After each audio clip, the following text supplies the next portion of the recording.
You can easily make over 21% returns from the stock market every single year as a complete beginner. The framework that I am gonna go over into this video is responsible for me being able to make my first 1 lakh rupees from the stock market when I was just starting out. Into this video, I'm gonna break this complete framework down for you.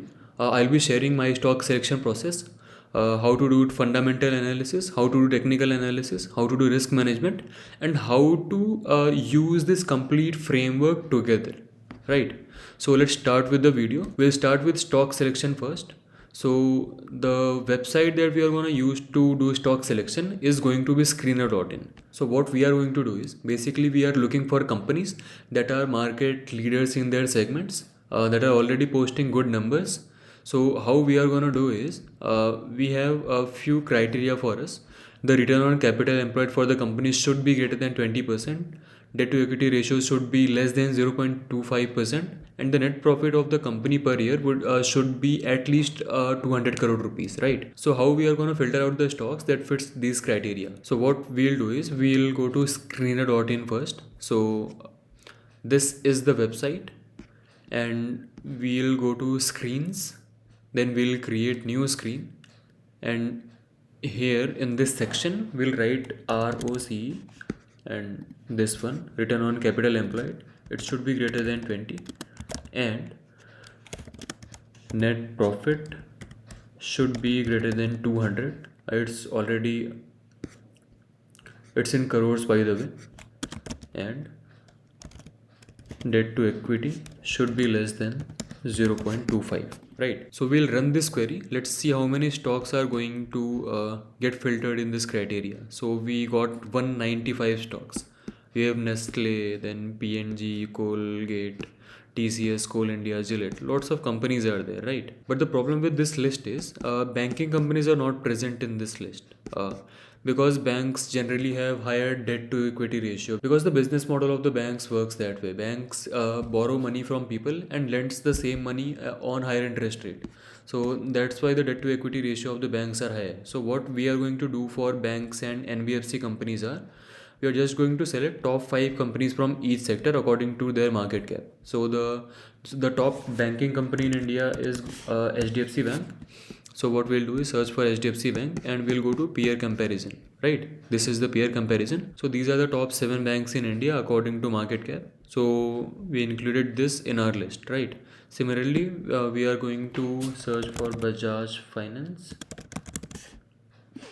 It's the biggest NBFC in India. Okay. So along with Bajaj Finance, we got 6 others. So we'll just include the NBFCs in our list too. So now we got the list of banks plus NBFCs plus other stocks in our list. So our list is around 220 stocks, right? So our next filtration criteria would be based on few questions. So we got 3 questions to ask to each stock before filtering them out in our list. So the first one would be, is the company well established in market? So let's take an example of something like HDFC Bank. So HDFC Bank is biggest player in the private banking sector in India. It's already been there in the market for a very long time, and there are very high chances that you or someone you know have a bank account in HDFC Bank too. So we know what this company does, right? So the next question would be, does the company have the potential to be in the market for the next 10 years? So do you think HDFC Bank would be in the market for the next 10 years? Indian market is growing, Indian economy is growing. India has the youngest population in India. Our population has just started working. When they will work, they will definitely generate some revenue. They are going to put their money in the banks only, right? So do you think the biggest bank in India is not going to get benefited from this? Of course it is going to get benefited, and there are very high chances that HDFC Bank would be in business for the next 10 years too, right? And the third question would be, are you aware of the company? Are you using its products? So the thing is, if you are aware of the company, if you are using the product of the company for a very long time, so it creates a sense of trust. We all know, we all use Maggie, we all use Colgate, and I already gave you the example of HDFC Bank. We know these companies for a very long time. We know what these companies are selling. We know how these companies operate, right? But if you go to something like let's say Apparents or Vari Energies or this one Action Construction, whatever it is, then Share India, right?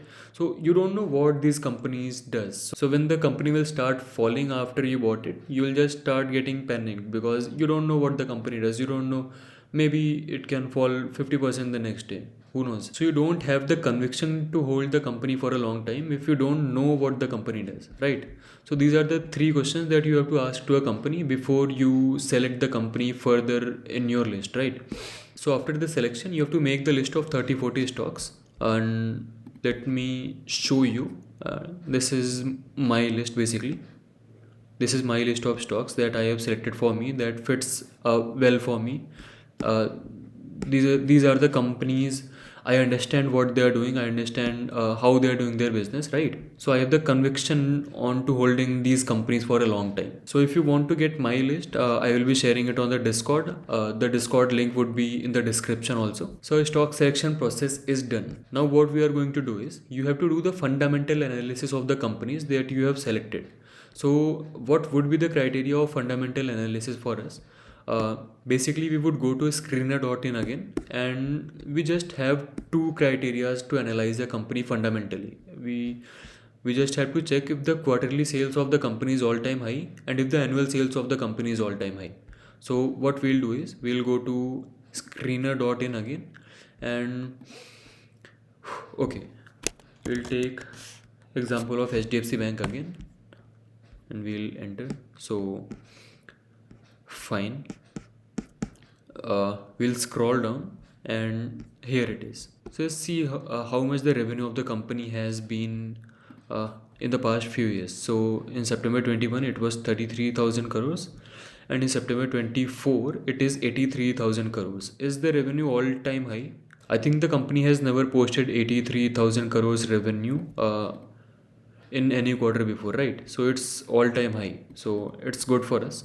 Now we'll check how the company is doing year on year. So we'll go to profit and loss, this one, and okay, so the company has posted 2,83,000 crores in revenue in March 24, and just see in the previous year it was just 1,73,000, and in March 22 it was just 1,35,000. That's a massive jump, right? 2,83,000. That just shows company is getting very good business. HDFC Bank is getting very good business, right? So that was our criteria for doing the fundamental analysis of the company, and we got a few more examples here. Uh, okay, so first we'll go to Titan. Let's say, okay, Titan. Let's go to the quarterly results first. It's 14,500 crores. Company has never posted such results before. It's very good. The sales have already been increasing for the past 3-4 quarters. That's a good sign, right? And we'll go to profit and loss. That's basically the annual result of the company. So okay, the company has posted 51,000, then 40,000, then 28,000. Fine. So company has been doing good business for the last few years, right? So this is the kind of company which we are going to consider further to purchase, right? So let me show you one bad example also. So we'll select Asian Paints. Okay. So let's look at the quarterly results of Asian Paints. Just see, the company has made its all-time high in June 23 last time, right? And after that it has never been able to achieve that mark again. I don't know what problem the company is going through, but I am not interested in buying these type of companies, right? Okay. So our fundamental analysis part is done. Now let's say Titan fulfills all the criteria. Now what we are going to do is, after the company passed all our fundamental analysis criteria, we are going to analyze the company technically, right? So we are going to use a very simple indicator for technical analysis, and after that we are going to discuss what should be the entry and exit criteria for the company, right? So the website we are going to use for technical analysis is going to be tradingview.com. So this is the interface, and basically you can see the technical chart pattern of any company. You can use different indicators on the chart patterns too. So what we are going to do is we are going to click on this icon here, and we are going to use 52-week high low indicator, and we'll select the third ones.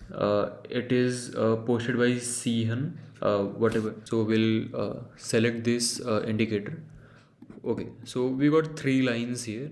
What we are going to do is we are going to eliminate the second line. We don't need. We are going to hide the basis line here. We just need a high and low one. We just need high. We just need high and low. Okay. So this is how our final technical setup is gonna look like. And okay, we completed this step, right? Now what we have to do? Now after the indicator selection, we are going to discuss the entry and exit criteria of the stock. So just see this, right? So what we are looking for is, so our strategy is going to be very simple. We just have to purchase the stock on 52-week low and sell it on the 52-week high line. Even a 10-year-old kid can do this, right? It's very simple. It's simple, but it's very effective. It works wonders. I'll show you in the back test also. So what we are looking for is, we have to wait for the stock to touch this 52-week low line. So let's see when the stock touched 52-week low line in past. Okay, so last time it touched was 2020 in COVID, right? So we'll wait for the stock to touch the 52-week low line. Then we are going to wait for the stock to show some kind of reversal, because we don't want to catch a falling knife, right? Because it can hurt us. So what's our entry criteria is going to be? Stock is at 52-week low. Stock is showing some signs of reversal, and the most important, today's candle close should be greater than last candle's high. So let's say in this example, so the stock touched a 52-week low somewhere around here. So basically we are looking for the setup where the latest candle's close is greater than the previous candle's high. So let's see where we are getting the opportunity. So the stock is making new lows every time, new lows, right? Okay, so here the stock tried to jump, but it ended up closing below the previous candle's high. So we will not consider this. We got the opportunity here, right? We got the opportunity here. This is the previous candle's high, and this is the today's candle's close, right? So we are going to purchase the stock here. Okay, let's go to the real chart now. Okay, let's see what happened next. So this is the chart of Titan, and this is the crash of 2020, right? And we made our entry here. Let's see when the stock touched 52 weeks high, because that's going to be our exit criteria. Okay, so we are going to exit somewhere around this levels. So it's 241 days and we are already getting a 54% return. Okay, now let's see how the strategy has performed in the past, right? We are going to do some back testing of the strategy. So okay, here we got a setup. So how much return we are getting? We got our entry somewhere around this level, and we will be exiting somewhere around 459. So it's almost 50% returns in 91 days. Not bad, right? Let's go. Okay, we got an opportunity here also. We will be entering at the green candle, this green candle, and we'll be exiting at 52-week high.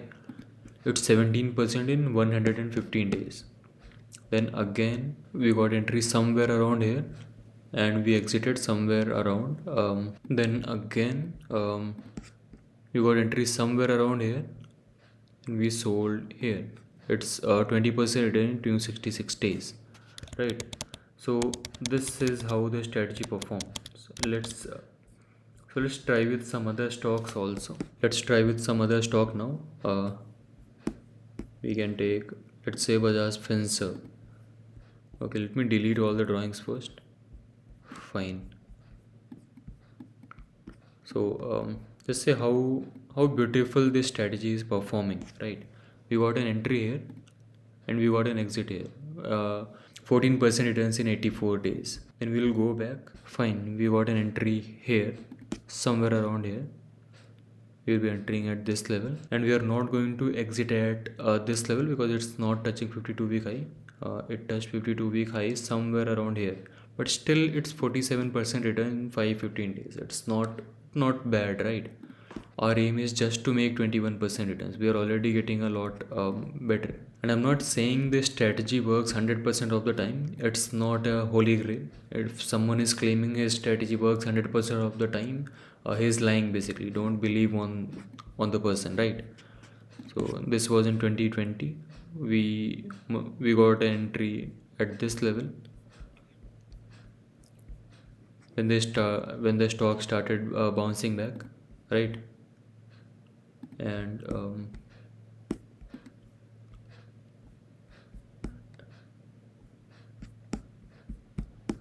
and we got the exit, somewhere around these levels, right? So it's 92% returns in 300 days in 2013. So we got entry somewhere around this levels, and we are going to sell at 52 weeks high. It's 24% returns in 270 days, right? So that's the complete entry process of the strategy. Now what's the exit criteria when we are going to exit the stock? So the only exit criteria for us is going to be when the stock hits 52-week high. Now lots of you are going to criticize me for this because we are not going to put any stop loss in this strategy. Our stop loss lies in the stock selection itself. If the stock is so good, there is no need to put stop loss in it.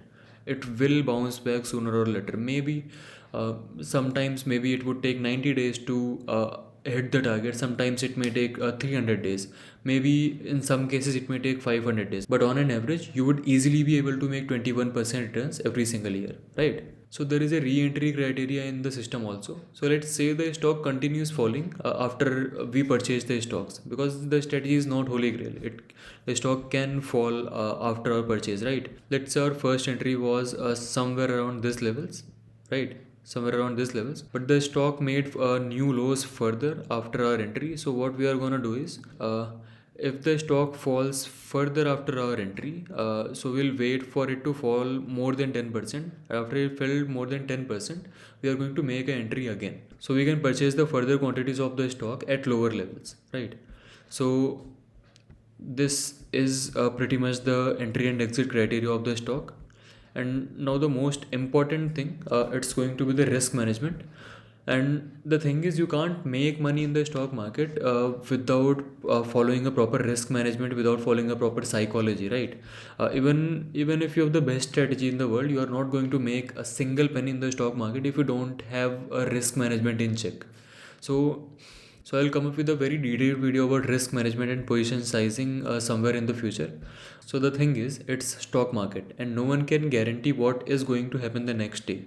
So we can't bet all our money on a single stock, right? We don't know if some kind of bad news comes and the stock falls 50% the next day, right? It can be possible. It's rare, but it's possible, right? So what we are going to do is we are going to divide our total capital in 5 different parts, and we are going to invest each part in one stock only, right?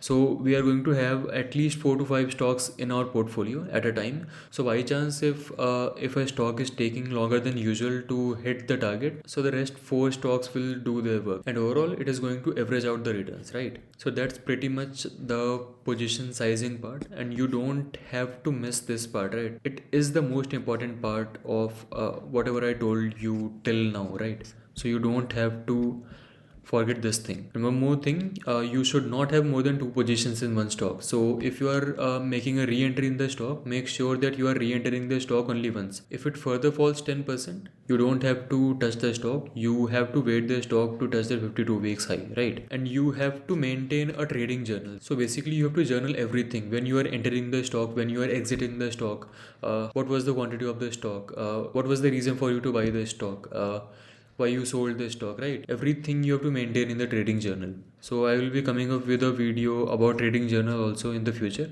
right? So this is pretty much our system, and all the links would be in the description. And make sure to join the Discord channel, because I'll keep uploading new stock ideas and resources in the channel, whatever I'll find useful for you all.